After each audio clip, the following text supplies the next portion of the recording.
சென்னையோட நெக்ஸ்ட் புல் Padappai Japanese theme villa flats VGK Zenora Garden plots from 18 lakhs and villas from 48 lakhs. Lion சாக்கோடேட்ஸ்ல பாதாம், dates, chocolate மூணும் இருக்கு. Lion choco date. Sir cab auto பைக்குன்னா red taxi மட்டும்தான்.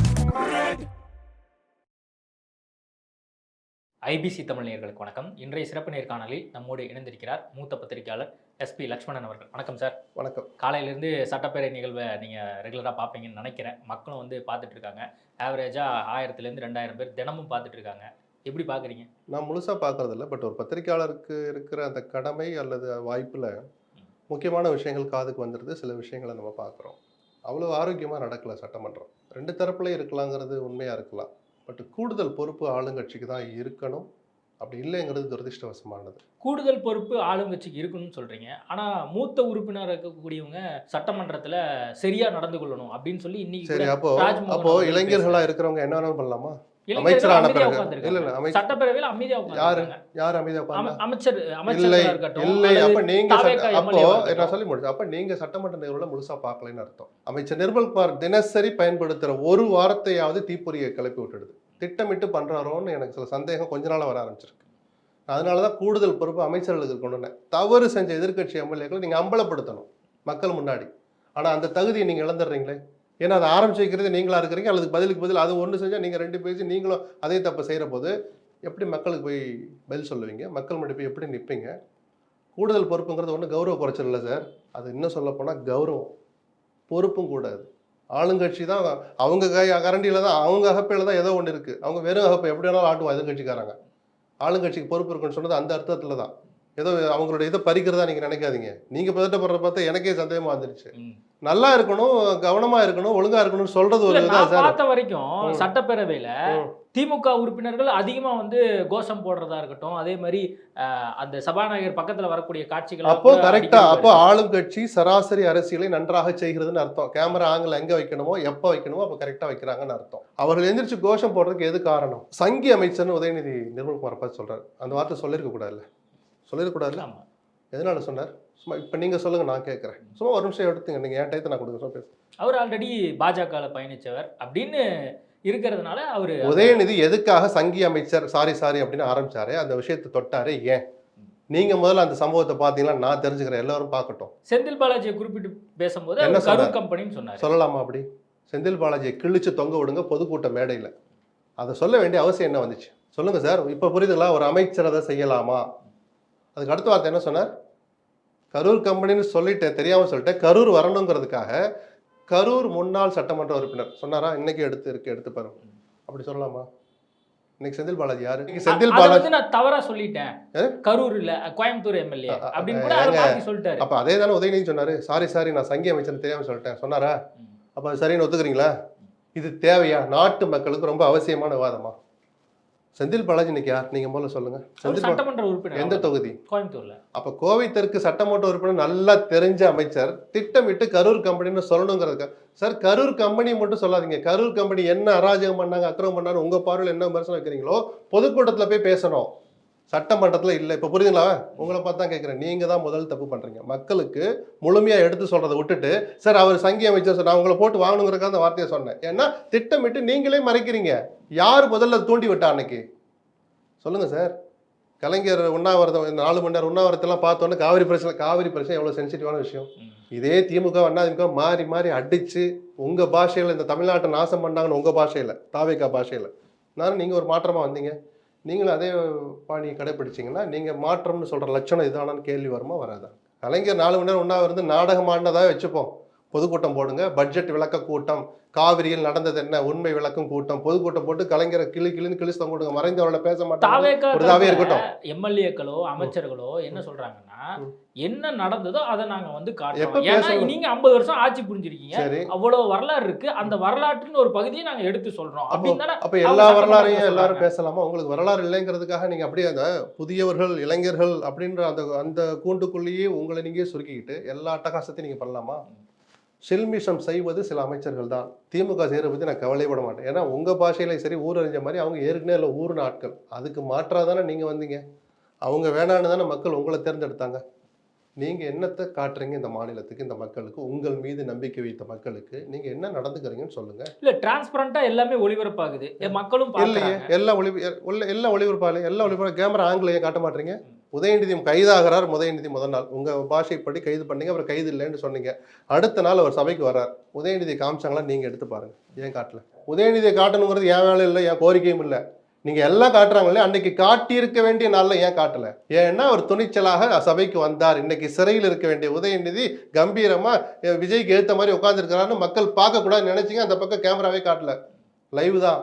Camera எங்க இருக்குங்கிறதான் விஷயம். நீங்களும் இந்த துறையில் இருக்கிற ஆளு தான், எங்க எப்படி கேமரா வைக்கணும்ன்றது நமக்கும் தெரியும்ல. சொல்லுங்க சார். எல்லா பக்கமும் அந்த சைடும் காட்டுங்க அப்படின்னு எதுக்கு காட்டினாரு? மக்களுக்கு சொன்னாரு, அவங்க கத்துறதை காட்டுங்க. ஆமா, அவங்க சீன்ற மக்களுக்கு. நான் இதைத்தான் சார் நான் சொல்றேன், திமுகவை அம்பலப்படுத்துங்க.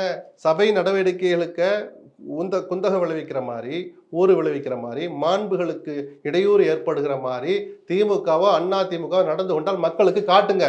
வேண்டான்னு நான் சொல்லல, அமைச்சர் சொன்னது அந்த அர்த்தத்துல தான். அதை தொடங்கி வச்சது யாருங்கிறதையும் காட்டுங்க. ஏன் அமைச்சர் அதை சொல்ல மாட்டார்? இப்போ மக்கள் வந்து இதை பார்த்துட்டு இருக்காங்க, இதனால மக்கள் வந்து அரசியல் படுத்தப்படுறாங்க. ஒரு துளி கூட இல்லை. இந்த சமுதாயத்தை கெடுக்குறீங்க. லைவ் தயவு செய்து கட் பண்ணுங்க. இனிமேலும் இந்த சமூகத்தை கெடுக்க வேண்டாம். இந்த லட்சணத்தை என்ன கொஞ்சம் பேச விடுங்க சார். இந்த லட்சணத்துல தான் சட்டசபை நடத்துவீங்கன்னா தயவு செய்து லைவ் நடத்தாதீங்க. லைவ் கட் பண்ணுங்க. மக்கள் யாருக்கு நடத்த தெரியல, எல்லாருக்கும் தான் சார். இந்த ஏற்கனவே எம்எல்ஏ இருந்தவங்களுக்கு அல்ல புதுசா சார், இந்த சபாநாயகர் இவர் இல்லைன்னா இந்நேரம் கேடு கட்டு போயிருக்கு இந்த 100 நாள் ஆட்சியில. ஓரளவுக்கு ஒரு ஏதோ அவருடைய வயதின் காரணம் மரியாதை வச்சிருக்காங்க. இல்லாட்டி இந்த சபாநாயகர் தூக்கி போட்டிருப்பாங்க தாவேக்காவினர்.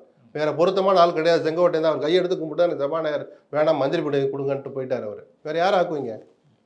ஸோ தனிப்பட்ட முறையில் குற்றம் சொல்லாதீங்க. எல்லாருக்கும் பொறுப்பு இருக்குன்னு தான் நான் சொல்றேன். கூடுதல் பொறுப்பு ஆளுங்கட்சிக்கு தான் இருக்கணும்னு நான் எதிர்பார்க்கிறேன். அவங்க தான் சார் ஆட்சி நடத்திட்டு போனோம். தவறு செய்யறவங்களை அம்பலப்படுத்துற இடத்துல அவங்க தான் சார் இருக்கு. நீங்களும் அதே தப்பு செஞ்சீங்கன்னா யார் அம்பலப்படுத்துவீங்க?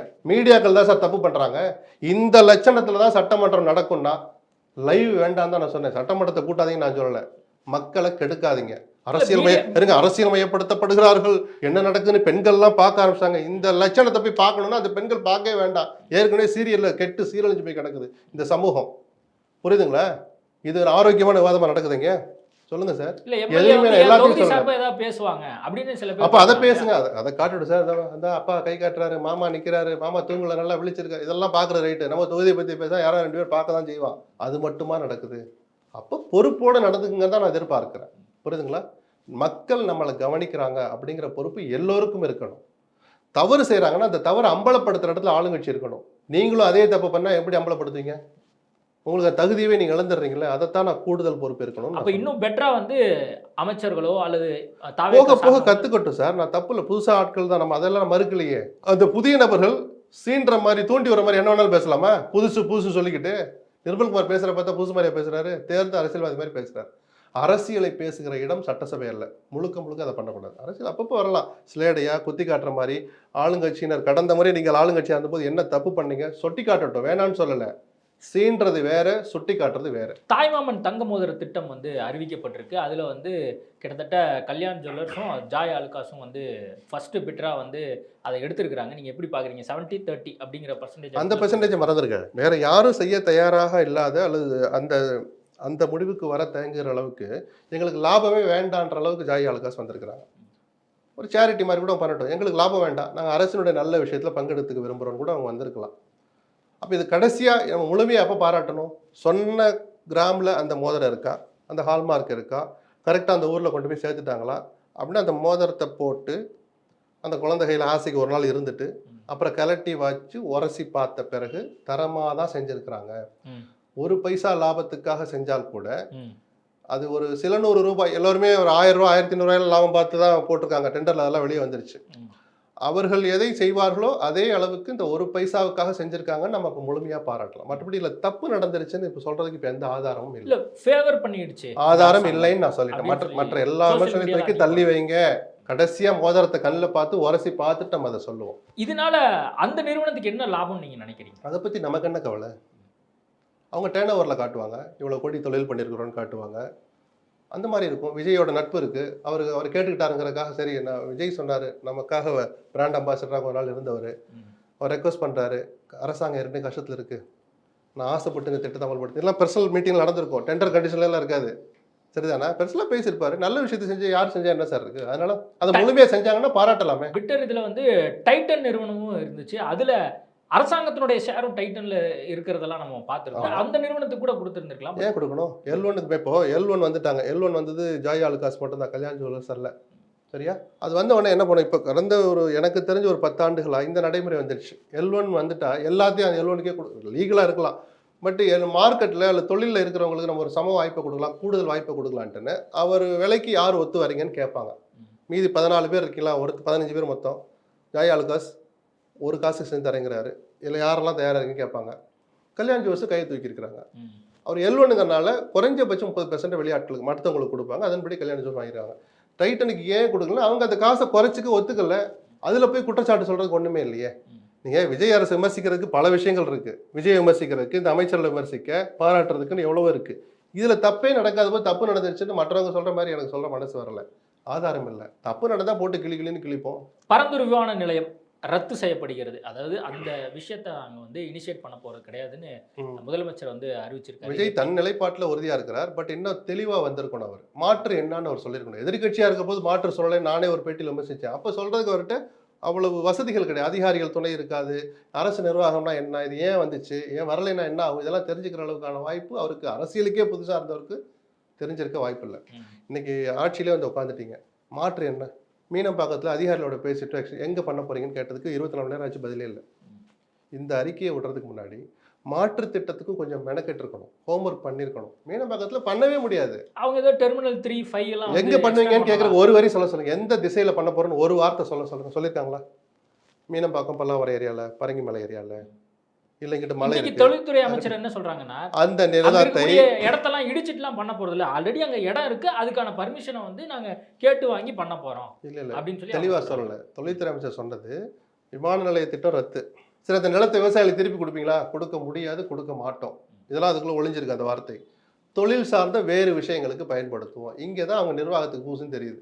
அந்த நிலத்தை வேறு திட்டங்களுக்கு பயன்படுத்தக்கூடாதுன்னு சட்டம் சொல்லுது. இல்லை, ஆனால் இன்னைக்கு கீர்த்தனா வந்து அதுக்கான கேள்வியை வந்து எடப்பாடி பழனிசாமி கேட்டாரு. அதுக்கு அவங்க என்ன சொல்றாங்கன்னா, வேறு சில அரசாங்க திட்டத்துக்கு பயன்படுத்தலாம் சொல்லி விதிகள் இருக்கு அப்படின்னு சொல்லி அவங்க ஒரு விதி. சரி, அப்போ நீதிமன்றத்துக்கு போகாது, அப்போ பார்க்கலாம். நான் என்ன கேட்குறேன், விவசாயிகள்லாம் போய் நன்றி தெரிவிச்சாங்கல்ல. இப்போ அவசரமாக எல்லா ஆட்சியும் செய்கிறது தான். விஜய் ஒன்று அதான் விஜய் பக்கம் அரசியல் பண்ண ஆரம்பிச்சார். நான் சொல்லிட்டேன். அறிவிக்கிறார், பாராட்டுறாங்க, தோழமை கட்சியில் பாராட்ட விடுவாங்க. அடுத்து ஒரு யூனியனை கூட்டிகிட்டு போய் விவசாயிகள் சங்கத்தை கூப்பிட்டு பாராட்டிட்டாங்க. ரைட்டு, என்ன பாராட்டினாங்க? எதுக்கு?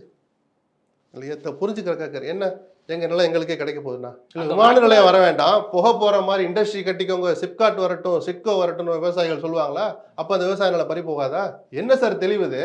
என்ன புரிதல்னு கேட்கல. 5700 ஏக்கர் வந்து கையகப்படுத்துறதா இருந்துச்சு. 1700 ஏக்கர் தான் கையகப்படுத்தியிருக்காங்க.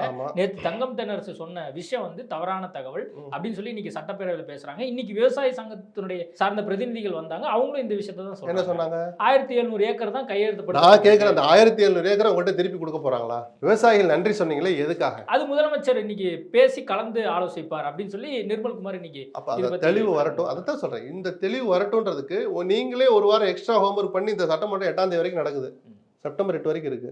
சட்டமன்றத்தில் அறிவிக்கணும் அவசியம் இல்லை. அரசு நினைச்சா எப்போ வேணாலும் ப்ரெஸ் ரிலீஸ் வெளியே விடலாம். முதலமைச்சர் தனியாக ப்ரெஸ் மீட் வைக்கலாம். அவர் ப்ரெஸ் மீட்லாம் வைக்க மாட்டார். அமைச்சர்கள் சந்தித்து பேட்டி கொடுக்கலாம். நாள் இருக்கு இல்லைங்க, உட்காந்து ஒரு வாரம் ஹோம்ஒர்க் பண்ணுங்க. வேறு என்ன பண்ணலாம்? சரி, மீனம்பாக்கத்தில் அடுத்த எக்ஸ்ட்ரா ஒரு ரன்வே போட போகிறோம். எந்த திசையில் நிலத்தை எங்கே கையகப்படுத்த போகிறோம்? அங்கே 10 ஏக்கர் வாங்கினா கூட இங்கே 1 சென்ட் இடத்த வாங்க முடியாது. நில வேலை எவ்வளோ போகுது? அங்கே 2500 குடும்பங்கள் தான் மொத்தமே பாதிக்கப்பட வாய்ப்புள்ள குடும்பங்கள். இங்கே எத்தனை லட்சம் குடும்பங்கள்? டென்சிட்டி அதிகம் இல்லை? டிஆர்பி ராஜா கேட்ட கேள்விக்கு எங்கே பதில் இருக்கு? சொல்லுங்கள் சார். இதில் திமுக தாவேக்காலாம் தயவுசெய்து நீங்களும் பார்க்காதீங்க, யாரும் பார்க்காதீங்க. அங்கே பக்கத்தில் சிவில் ஏவியேஷன் மினிஸ்டர் தன் கட்சி சார்பாக வச்சுக்கிட்டு ஆந்திராவில் 3 புது ஏர்போர்ட் வருது. நம்ம வர்ற உடனேயே, வர வாய்ப்புள்ள உடனே கெடுக்கிறோம். ரைட்டு, விஜயனுடைய பாலிசி அது. எங்கே வரப்போகுதுன்னு தெளிவு எங்க? 100 நாள் ஆச்சு, ஆட்சிக்கு வந்து 100 நாள் ஆச்சுல்ல. இதை பற்றி ஒரு டிஸ்கஷன் நடந்துச்சா, நடக்கலையா? என்ன ஆய்வு பண்ணீங்க? ஏதாவது ஒரு திட்டத்தோட வரணும். முதலமைச்சர் பேசும்போது வேறு சில இடங்களை வந்து தேர்ந்தெடுத்திருக்கப்பட்டிருக்கு அப்படிங்கிறார். ஆனால் இங்கே இது ஒரு பேச்சா? மீனம்பாக்கம்னே சொல்லிட்டு, மீனம்பாக்கத்திலேயே கூடுதலாக விரிவாக்கம் செய்யறதுக்கு அதிகாரிகளோட பேசுறீங்க. என்ன பேசுனீங்க? எந்த திசையில? தங்கந்தன சாதாரண கேட்குறாரு. அங்கிட்டு ஏரி இருக்கு, இங்கிட்டு மலை இருக்கு, இங்கிட்டு மீனம்பாக்கம் பல்லாவரம் ஏரியா இருக்கு. அங்கே போய் கை வைக்க போறீங்களா? இடத்தை எப்படி கையகப்படுத்துவீங்க? அப்போ இத்தனை லட்சம் பேர் பாதிக்கப்படலாமா? சொல்லுங்க சார். நான் திருப்பி சொல்கிறேன், விஜய் பண்ணுறது மக்கள் விரோதம் சட்ட விரோதம் நான் சொல்லலை, ஒரு தெளிவு இன்னும் வரலைன்னு நான் சொல்கிறேன். இவ்வளோ அவசரம் தேவையில்லை. அல்லது 100 நாள் போதும்னா 100 நாளில் ஏன் நீங்கள் இவ்வளோ டிஸ்கஸ் பண்ணி முடிக்கல? மாற்று ஏற்பாடு நம்ம எங்கே பண்ண போகிறோம்? இன்றைக்கி இவர் நான் சொன்னேன் ஒரு வார்த்தையை தூண்டி விடுறாருன்னு, G2 மாப்பிள்ளைக்காக அப்படின்னு ஒரு வார்த்தையை விடுறாரு. இதை விட இன்னும் நான் சொல்கிறேன், அதே G2 வெளியிட்ட வீடியோவை எடுத்து வச்சுட்டு ரீல்ஸ் வெளியிட்டீங்க நீங்கள், இந்த ஆட்சியில் ஊழலே இல்லைன்னு. அப்போ G2 உங்களுக்கு இன்றைக்கிதா? சொல்லுங்கள் சார். G2 பற்றி பேசுகிற நேரமா அது? பொது பிரச்சனை சார். நான் திருப்பி சொல்கிறேன், ஆந்திராவில் 3 ஏர்போர்ட் வருது, இண்டஸ்ட்ரி பூரா அங்கே போகுது. அதுக்கு என்கிட்ட ஆதாரம் இல்லை. ஆனால் இந்த அரசு மேலே ஒரு குற்றச்சாட்டு இருக்குது, திட்டமிட்டு சில திட்டங்கள் ஆந்திராவுக்கு கடத்தப்படுகிறது அல்லது கடத்துறதை இவங்க கண்டுக்கல, வேடிக்கை பார்க்குறாங்க அப்படின்னு குற்றச்சாட்டு இருக்குது. அது காலம் வரும்போது ஆதாரம் வரட்டும், அப்புறம் பேசுவோம் நம்ம அதை. இல்லைன்னா அப்படியே போனால் நமக்கு நல்லது, தமிழ்நாட்டுக்கு நல்லது அது. சரியா? அந்த சூழலில் நீங்கள் எல்லோரையும் அரவணைச்சு ஒரு நல்ல முடிவு எடுக்கிறதுக்கு பதிலாக G2 மாப்பிள்ளைன்ற வார்த்தையை பயன்படுத்தினது யாரு? சும்மா சொல்லுங்க, யார்? தாவேகா அமைச்சர் தான் பயன்படுத்தினார். யார் பேர் என்ன? யார் சார் சொன்னா? ஏன் சார் சொல்லணும் அதை? இன்னைக்கு சாயங்காலம் பிரஸ் மீட் வச்சு வெளியில வந்து G2 கிழிச்சு தொங்க விடுங்கிறேன். நான் 10,000 கோடி ஊழல் பணத்துல அவங்க இந்த தொழிலை வளர்த்தாங்க. சொல்லுங்க, நான் சொல்ற அர்த்தம் புரியுதா சார்? சட்டமன்றம் அதுக்கான இடமா? இந்த வேலை தான் பண்ணக்கூடாதுங்கிறேன் நான். நாங்கள் என்ன பண்ண போகிறோம், ஏது பண்ண போகிறோம், வாங்க உட்காந்து பேசுவோம். அனைத்து கட்சி கூட்டம் கூட வேணாம். தொழில்துறை அமைச்சராக இருந்தீங்கல்ல தங்கந்தரசிங்க, வாங்க. உங்கள் ஆட்சியில் வேலுமணியே தொழில்துறை அமைச்சர், தங்கமணி இருந்தார், வேலுமணி நீங்கள் வாங்க, 2 பேரும் முதலமைச்சராக இருந்தீங்க, வாங்க பேசுவோம். ஏன் செய்ய மாட்டீங்க சொல்லுங்கள் சார்? அந்த நிலம் அவங்க வாங்கினதுனால இதெல்லாம் ஒரு பேச்சா சார்? அப்போ நீங்கள் எங்கே வாங்கி போட்டுக்கிற இடத்துக்கிட்ட ஏர்போர்ட்டை கொண்டு போக போகிறீங்கன்னு தங்கந்தரசு வேறு வார்த்தை சொல்லி கேட்டார். அது நியாயமா? அது நியாயம் இல்லைன்னா நீங்கள் பேசுனது நியாயம் இல்லை தானே? அப்போ தொடங்கி வச்சது யார்? நிர்மல்குமார் தான் தொடங்கினார். இது ஒரு வார்த்தை இல்லை, தினசரி ஒரு வார்த்தையை நிர்மல்குமார் பயன்படுத்துகிறார். அவர் போக வேண்டிய தூரம் என்ன நிறைய இருக்குது, வளர வேண்டியது என்ன எவ்வளோ இருக்குது. இந்த குணாதிசயம் 100% நல்லதல்ல. ஆட்சி அதிகாரத்தில் இருக்கிறவங்களுக்கு ஆணவம் தலை தூக்கவே கூடாது, எட்டி கூட பார்க்கக்கூடாது. தலை தூக்குறதெல்லாம் ரொம்ப அதிகம். ஹிட்லரையே பார்த்த உலகம் இது, புரியுதா? அதை புரிஞ்சுக்கிற வேண்டியவங்க புரிஞ்சுக்கிட்டா சரி. அந்த பேருந்து பயணம் வெற்றி பயணம் அப்படிங்கிற பேர்ல வந்து வரப்போகுது. அதுல LSS எக்ஸ்பிரஸ் ஒன்றும் புதுசாலாம் இல்லை. எக்ஸ்டன் அந்த திட்டத்தை திமுக தொடங்கிய திட்டத்தை கொஞ்சம் எக்ஸ்டன் பண்றாங்க, அவ்வளவுதான். அதனால இன்னும் மக்கள் அதிகமா பயன்படுவாங்க, பெண்கள்லாம் இன்னும் நிறைய போறாங்க, வேலைக்கு போகலாம். இப்போ போகாம இருக்காங்க. நான் தான் சொன்னேன், அந்த திட்டத்தை எக்ஸ்டெண்ட் பண்றாங்க, அவ்வளவுதான். மற்றபடி நீங்க என்ன வேணாலும் சொல்லிக்கங்க. ஒரு நல்ல திட்டத்தை தொடர்றது முதல்ல பாராட்டப்பட வேண்டிய விஷயம். அதை எக்ஸ்டெண்ட் பண்றது அடுத்த பாராட்டுக்குரிய விஷயம், அவ்வளவுதான். அது எவ்வளவு பேர் பாராட்டுவார்கள்? அதில் திமுகவுக்கு வாக்களித்த 117 பேரில் இப்போ தாவேகாவுக்கு எத்தனை பேர் மனம் மாறுவார்கள்? இதெல்லாம் தேவையா? இப்போ ஓட்டு பார்த்தா நீங்க திட்டத்தை அமல்படுத்துவீங்களா? தூக்கி தூர போடுங்க சார். நல்ல திட்டத்தை ஒரு தொடர்றாரு, அவ்வளவுதான். அன்னபூர்ணி சூப்பர் 6 திட்டம் அது வந்து 3ஆ மாறிடுச்சு. அன்னபூர்ணி 3, அந்த 3 ஒரு சிலிண்டர் கொடுத்தாலும் ஏழைகளுக்கு அது வரப்பிரசாதம் தான். 6க்கு மேலே 3 கொடுத்தாருங்களே, நமக்கு ஒன்றும் அதில் விமர்சிக்கிற வரவேற்க வேண்டிய விஷயம்தான். பட் இது குறையுது எல்லாம் பார்க்குற விமர்சனத்தில் எனக்கு உடன்பாடு கிடையாது. இன்னும் சொல்ல போனால் என்னால் இதை அமல்படுத்த முடியலன்னு வெளிப்படையாக சொல்லணும் தான் நான் எதிர்பார்த்துட்டு இருக்கிறேன். விஜய் கிட்ட இருந்து அந்த வார்த்தை நான் எதிர்பார்க்குறேன். 2500 ரூபாயெல்லாம் கொடுக்கவே முடியாது. கொடுத்தீங்கன்னா கை வைப்பீங்க. இப்போ பேச மாட்டார் நம்ம சொல்கிறோமே, என்ன பேச்சே வரல. விஜய் ஏதாவது பேசணும், வசனம் பக்கமாக பேசி எத்தனையோ படம் பார்த்துட்டோம். தலைநகர் சென்னையில் சொத்து வரி 6 மடங்கு உயர்த்தினாங்க ஒரு அதிகாரியினுடைய சேட்டனால. என்ன சொன்ன வார்த்தை? 100% சொல்கிறேன், சேட்டனால் அது நடந்தது. அது தவறுகள் கணக்கீட்டில் தவறு நடந்து அதை சரி செய்ய முயன்றோம் அப்படின்றாரு. சரி, தப்பை சரி பண்ண போனீங்கல்ல, எதுக்கு அதை வாபஸ் வாங்கினீங்க? தப்புங்க தானே வாபஸ் வாங்குறீங்க. அது யாருடைய துறை? அமைச்சர் யார் சார்? நகராட்சி நிர்வாகத்துறை அமைச்சர் யார்? சொல்லுங்க சார், வாயை திறந்து ஊங்காதீங்க. நீங்கள் சொல்லுங்கள், நீங்கள் சொன்னால் தான் நான் அடுத்து பேசுவேன். விஜய் தான் அமைச்சர், அந்த துறை அவர் தான் வச்சிருக்கிறார். இதுக்கு பேசணுமா கூடாது? சொல்லுங்க சார்.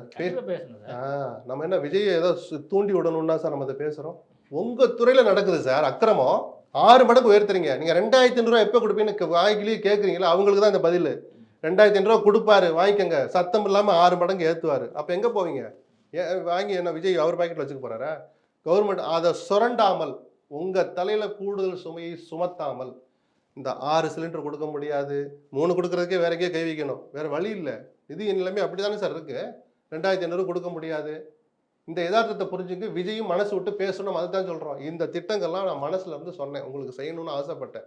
உட்காந்த பிறகு தான் தெரியுது நிதி நிலைமை அவ்வளோ ஒன்றும் சுவாக்கியமாக இல்லை. இவ்வளோதான் முடியும், இதை பண்ண முடியாது. நான் சொல்ல புரியுங்களா சார்?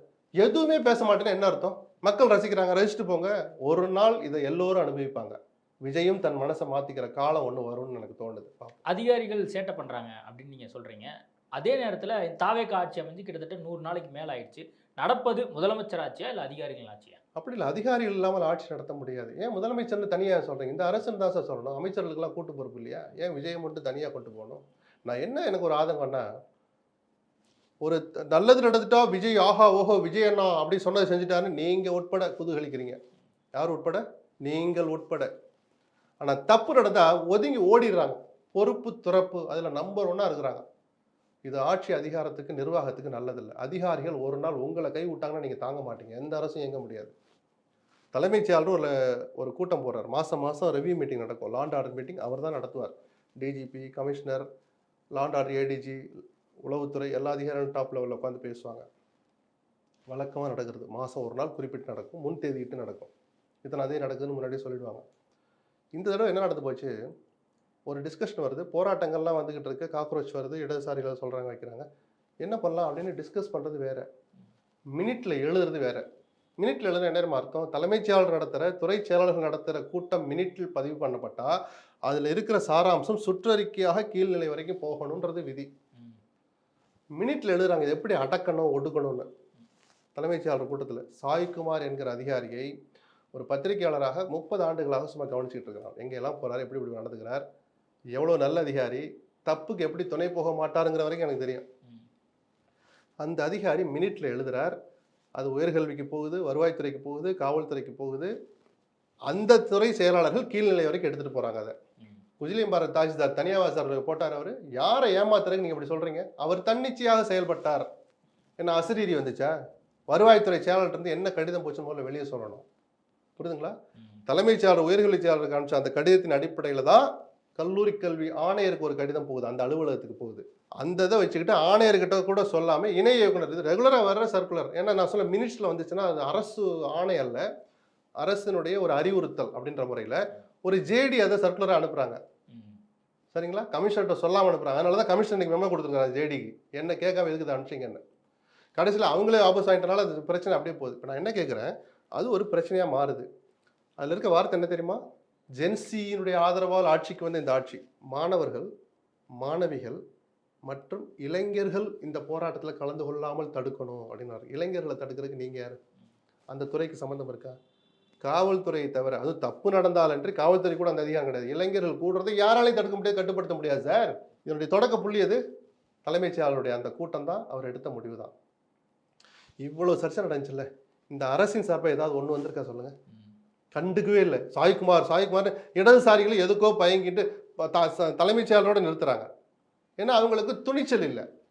அரசு பொறுப்பேற்கிற வார்த்தையை சொல்ல இடதுசாரிகளுக்கு ஒரு துளி கூட துணிச்சல் இல்லை. வெக்கப்பட வேண்டிய விஷயம். போராட்ட குணம் படைத்தவர்கள் என்கிற ஜீன் ஓடுகிற இடதுசாரிகள் அந்த வார்த்தையவே சொல்லலை. விஜய் கூட சண்டை போடுங்க நான் சொல்லலை. கண்டிக்க வேண்டிய விஷயங்களை மனப்பூர்வமாக வெளிப்படையாக கண்டிக்கணும் சார். அதென்ன தலைமைச் செயலாளர்? இப்போ நான் கேட்குற ஒரு கேள்வி, தலைமைச் செயலாளருக்கு அந்த அறிவுரையை சொன்ன பிரகஸ்பதி யார்?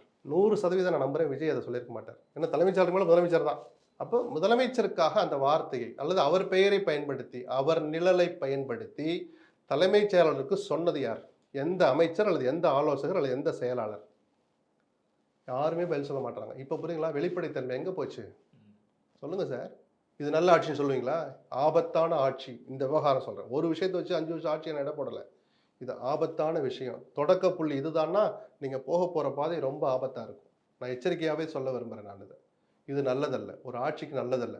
தவறு நடந்துடுச்சு, இனி போல் இது நடக்காது. விஜய் ட்விட்டு போட்டுருக்கணும் சார். தலைமைச் செயலாளரை கண்ட்ரோல் பண்ண, அதுக்கு அடுத்த மேலே இருக்கிற அவர் தான் சார். ஒரு அமைச்சரோட கட்டுப்படுத்த முடியாது தலைமைச் செயலாளர். அவர் துறை செயலாளரை கட்டுப்படுத்தலாம். முதலமைச்சர் தான் அதுக்கு பொறுப்பேற்றிருக்கணும்.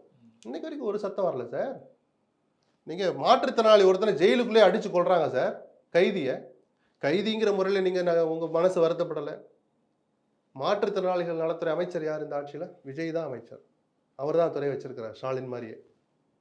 2 விவகாரத்தில் உங்கள் மனசு துடிச்சிருக்க வேண்டாமா? சொல்லுங்கள் சார். சார் ஆஹா ஓஹோ சார், ஜென்சி சார், மக்கள்லாம் ரீல்ஸை பார்த்து இதெல்லாம் சொல்கிறதுக்கு வெக்கப்பட வேணாமாங்க? மனசு வேதனைப்படுற விஷயத்துக்கு வேதனைப்படணும். வேதனைப்பட்டேன்னு ஒரு வார்த்தை சொன்னால் அந்த குடும்பத்துக்கு எவ்வளோ பெரிய ஆறுதலாக இருந்திருக்கும். என் துறையில் என் ஆட்சியில் இது நடந்துடுச்சு, மனசு நான் வெக்கி தலைகுனிறேன். இனிமேல் இந்த ஆட்சியில் நடந்தால் தொலைச்சிடுவேன்னு உங்கள் பாஷையில் வெளுத்து விடுவேன்னு சொல்லுவீங்களே, சொல்லுங்கள். ஒரு வார்த்தை விஜய்கிட்ட இந்த நிமிஷம் வரைக்கும் வரலையே. 2 கொலை நடக்குது, போதைப் பொருள் சம்பந்தப்படுத்தி நடக்குது. நீங்கள் போதைப் பொருள் ஒழிப்புக்காக ஒரு மாநாடு மாதிரி ஒரு நிகழ்ச்சி நடத்துறீங்க. ஸ்டாலின் நடத்தினதுக்கப்புறம் நீங்கள் நடத்துனீங்க. அடுத்த 5ஆம் நாள் கோயம்புத்தூரில் கொலை நடக்குது. யாரெல்லாம் போதைப் பொருள் விற்கிறாங்கன்னு ஸ்டேஷனுக்கு அழைச்சி அவனை விசாரித்து அவன் சொன்னதுக்கப்புறம் தான் அது நடக்குதுன்னு ஒரு தகவல் வந்த பிறகும் கோஷ்டி மோதலால் நடந்ததுன்னு சொன்னீங்க. ரைட், இருக்கட்டும். அடுத்து ஒரு நாள் கேப்பில் திருவொற்றியூரில் தலைநகரில் கொலை பண்ணுறாங்க. 100% போதைப் பொருளுடைய விவகாரம் தான் அது. விஜய் ஏதாவது சொல்லியிருக்காரா? அதில் சொல்லியிருக்காரா? எத்தனைக்கு சார் நீங்கள் இல்லை இல்லைன்னு தலையாட்டுவீங்க? ஏன்னா இல்லை அதனால இல்லைன்னு தலையாட்டுறீங்க. அப்போ இது உறுத்தவே இல்லையா? மீடியாக்களுக்கு உறுத்தலையா? பொதுமக்கள் கவனிக்க மாட்டாங்களா? 2 அமைச்சர்களை துரத்தி அடிச்சாங்க, ஞாபகம் இருக்கா? அதே திருவொற்றியூரில் 2 அமைச்சர்களை துரத்துறாங்க மக்கள். காரில் ஏறி வந்துட்டாங்க. விஜய் யோசிக்கணும்ல. இதெல்லாம் 4வது வருஷம் 5வது வருஷம் தொடங்குற போது இந்த அதிருப்தி வரணும். ஏன் நம்மளை இவ்வளோ நல்லது செய்கிறோம், எதுக்காக மக்கள் நம்ம அமைச்சர்களை துரத்துனாங்க? அப்போ ஏதோ நடந்திருக்குல்ல. ஒன்றும் நம்ம செஞ்சிட்டோம் அல்லது செய்ய வேண்டியதே செய்யலை. இதான சார் காரணமாக இருக்க முடியும். மக்கள் அமைச்சர்களை பார்த்து கோவப்படுறாங்க, என்ன நடந்துரும்? ஒன்று நீங்கள் தப்பு பண்ணியிருக்கணும், அல்லது செய்ய வேண்டிய ஒரு சரியான விஷயத்த செய்யாமல் இருக்கணும். இந்த 2 தான் காரணமாக இருக்க முடியும். 2ல் எது? இன்னைக்கு வரைக்கும் விஜய் அதை பற்றி விவாதிச்சாருன்னு எனக்கு தெரியல. ஸோ நீங்கள் ஒரு மாயையிலேயே சிக்கிடாதீங்கன்னு நான் சொல்கிறேன். இந்த ஆட்சிக்கு நீங்கள் நல்லது செய்யணும்னு நீங்கள் நினச்சிங்கன்னா, மீடியாக்கள் நினச்சா அவங்க செய்கிற தவறுகளையும் அவங்க ஆட்சியாளருக்கு சுட்டி காட்டணும். ஏதோ நம்ம வேறு வேலையெல்லாம் வந்து சொல்லிட்டு இருக்கல. சரிங்களா?